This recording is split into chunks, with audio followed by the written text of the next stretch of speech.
Hey, it's Kyle here, and today I'll be reviewing In the Garden of Beast by Erik Larson. Erik Larson is one of my favorite nonfiction authors. My favorite of his books is The Devil in the White City. Uh, love his writing style, so I was very excited to read this book. Before I get started this review, just a reminder, if you enjoyed this video, please hit that like button, and if you haven't yet, please subscribe to the channel. I really appreciate the support. And with that being said, I'll go ahead and get started with the review. So this book covers kind of the early years of Hitler's consolidation of power in Germany. It is told from the vantage point of the newly appointed ambassador to Germany, William Dodd, and his family members, specifically his daughter, Martha. So to kind of give you a little bit of a setting, Dodd was appointed the ambassador to Germany by FDR a few months after Hitler's election and kind of first gaining power in Germany, but he doesn't have absolute power yet. And this is kind of an interesting point in history because the entire world really doesn't know what to make of Hitler yet. Some people already have the correct opinion that he's a crazy lunatic and he needs to be stopped. But at this point, that's the minority. Some are just uncertain. Some kind of have the feeling that Hitler will quickly burn out and the German people and the other members of the German government will quickly be able to basically dismiss Hitler and he'll be out of office very quickly.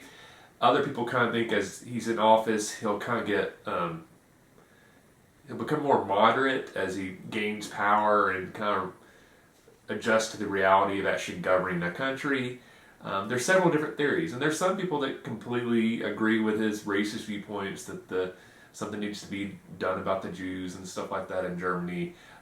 So there's all this various vantage points on what's going on.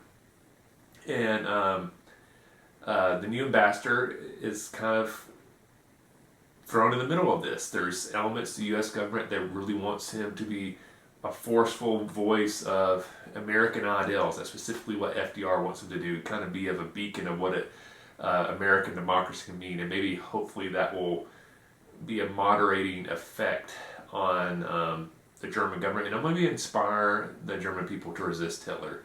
There's other elements of the U.S. government that want Dodd to be very hands-off, just do the normal ambassador stuff, but not really try to do anything to basically affect the German government. So if Hitler's going to be in control, he's going to be in control. It's not the U.S. government's role to try to stop that or limit Hitler's powers and stuff like that. There's obviously already other groups, many Jewish groups already in America, they're already lobbying for this new ambassador to take steps to try to improve the status of the Jews that are still in Germany at this time, and also bring a wider attention to the world of what's already happening to the Jews in Germany at this point. So the ambassador and his daughter Martha very much come into this being deployed to Germany, initially having some very positive viewpoints of the Nazis' early months in power, some kind of I guess some elements of it they were repulsed by, but they both kind of the opinion like this is just kind of the early days of this revolution to kind of restore Germany after everything that happened to them post World War I, and kind of restoring Germany as a power in the European continent. And I think they both seem to take the opinion that eventually maybe this would the more extremes would kind of go away and sanity would return to Germany, and it'd be good for the entire world to have a stable, economically prosperous Germany.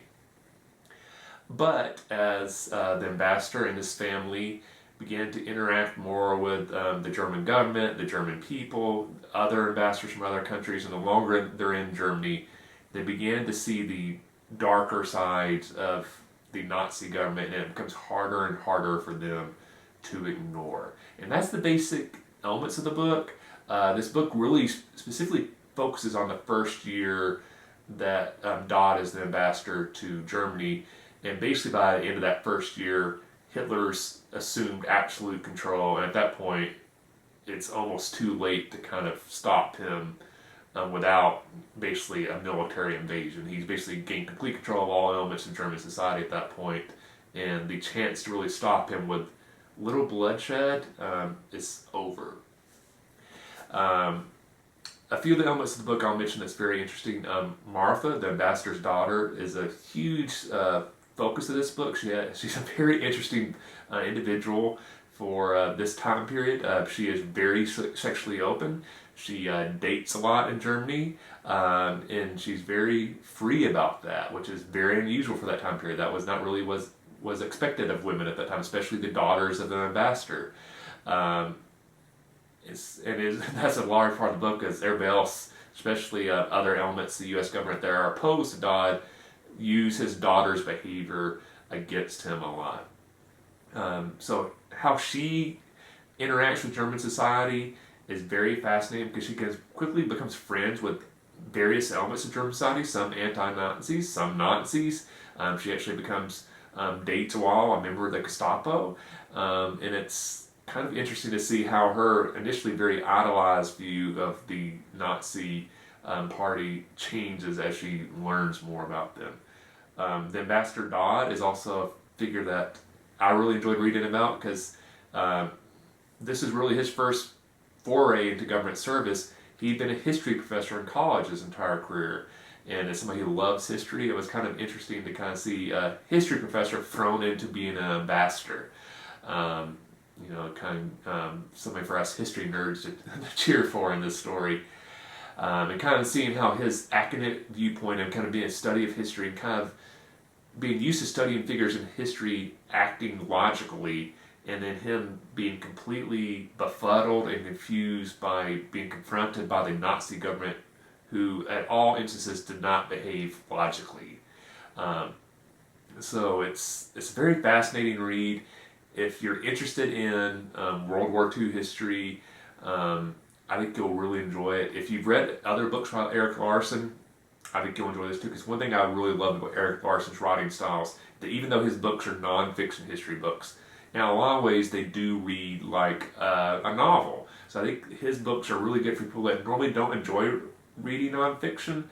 They can read this, and it's easier for them to get along, because he sets up the storyline, so there's clearly characters, and he tries to develop kind of a plot that really helps bring non-fiction readers into this element of history, and kind of introduces them to, like, hey, you can read a non-fiction book and it can still be a fun read. You don't have to be a nerdy history lover who wants to read like a history textbook. It can read a little bit more like a novel, and that's what I really enjoy about Erik Larson.